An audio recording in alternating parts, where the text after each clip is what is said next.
Более месяца в Сухумском городском суде не могут перейти к рассмотрению иска журналиста Нисвы Аршба к службе государственной безопасности. Суть иска – защита чести, достоинства, деловой репутации, а также возмещение морального ущерба. Но к рассмотрению дела по существу вновь перейти не удалось, так как начальник правового отдела СГБ Аполлон Жвания заявил нового адвоката, представляющего интересы ведомства, Фриду Лазба. Та воспользовалась своим законным правом ходатайствовать о переносе заседания.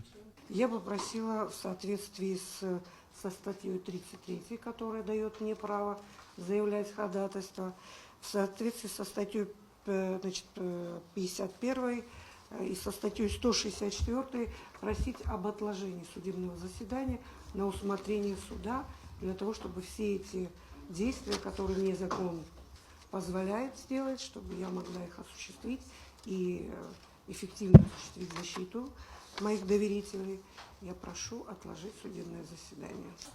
Журналист Нисва Аршба высказала свою позицию. По ее мнению, сторона СГБ затягивает переход к рассмотрению дела по существу.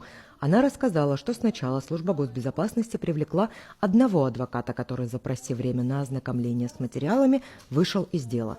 Потом заболел начальник правового отдела, и заседание перенеслось из-за этого. Журналист выступила против того, чтобы вновь отложить заседание.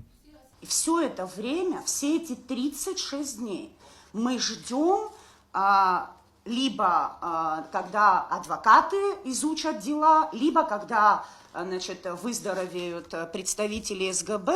Я, безусловно, понимаю, что по закону у нового адвоката, который сегодня вступил в дело, есть по закону это право, но также есть право и у меня, да? Я не могу до бесконечности. Служба государственной безопасности будет из раза в раз менять адвокатов, из раза в раз болеть или придумывать иные какие-то обстоятельства.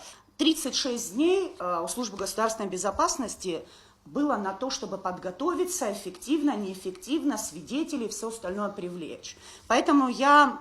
Честно, это не то, что просто категорически против, это даже неуважение просто. Это настолько бестактно от службы государственной безопасности, у которой на минуточку есть квалифицированный штат правового отдела. И если весь этот штат правового отдела не может справиться с одним исковым заявлением, совершенно простейшим, там нет необходимости, с Марса какие-то документы заполучать, надо всего лишь предоставить то, что есть, для того, чтобы обвинить либо оправдать человека, да? Я категорически против. Суд, совещаясь на месте, постановил удовлетворить ходатайство адвоката Фриды Лазба, представителя СГБ, и дал время до 26 мая на ознакомление с материалами дела.